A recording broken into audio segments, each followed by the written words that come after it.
سامعین گرامی 2 سے 3 بند نظم کے سنیں گے اور میں ممبر چھوڑوں، جہاں جہاں بھی میرے بڑے میرے جوان تشریف فرمائیں۔ مصرع عرض کر رہا ہوں کہ نبی کی عرش نگاہی کا آفتاب حسین،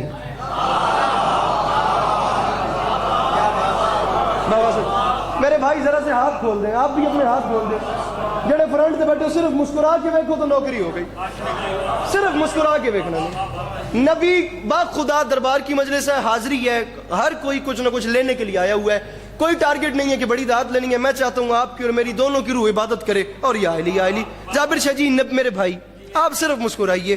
نبی کی مندر شاہ جی میرے انکل، عرش نگاہی کا آفتاب حسین، پسر بطول کا ابن ابو تراب حسین۔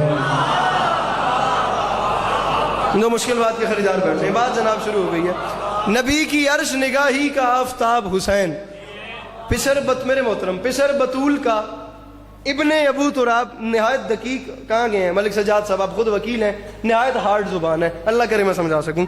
نبی کی عرش نگاہی کا آفتاب حسین، پسر بطول کا ابن ابو تراب حسین۔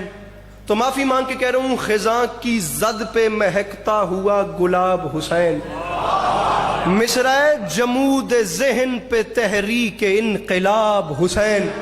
میرے سامنے میرا پیچھے بھائی زین خود شاعر ہے، مصرع کا وزن کیجئے گا، فقیر کی نوکری دربار میں بیٹھے ہیں تو کوئی بندہ بھی ایسا نہ ہو جو کسی ایک کبھی حق رکھ لے، چاہے وہ مسکراہٹ کی صورت میں کیوں نہ ہو۔ مصرع جمود ذہن پہ تحریک، امام حسین کی ذات ضامن ہے، حق بنے تو بولنا ورنہ چپ بیٹھے رہنا، تحریک انقلاب حسین۔ تو معافی مانگ کے علی عباس عسکری کہہ رہے ہیں، عبودیت کا اسے زیب و زین کہتے ہیں اور شہادتوں کے خدا کو حسین کہتے ہیں۔